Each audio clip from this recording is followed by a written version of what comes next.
Just মাঠেই কেঁদে ভাসাচ্ছেন রংপুর রাইডার্সের ক্রিকেটার থেকে টিম ম্যানেজমেন্টরা। লো স্কোরিং ম্যাচ, শেষ ওভারে চরম উত্তেজনায়, চরম নাটকীয়তায়, শেষ বলের নাটকীয়তায় রংপুর রাইডার্সকে কাঁদিয়ে কেমন করে সেমিফাইনাল নিশ্চিত করলো সিলেট টাইটান্স।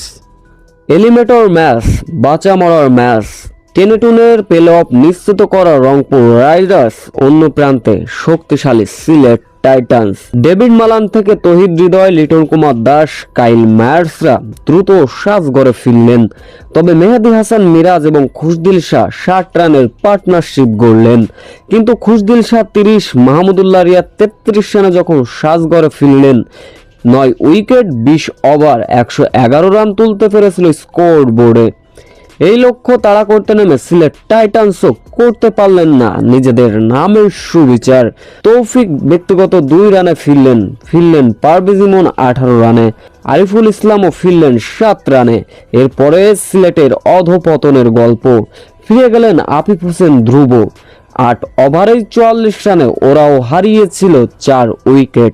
এই ভাঙা দলটাকে মেরামত গড়ছিলেন মেহেদী হাসান মিরাজ এবং সাম বিলিং।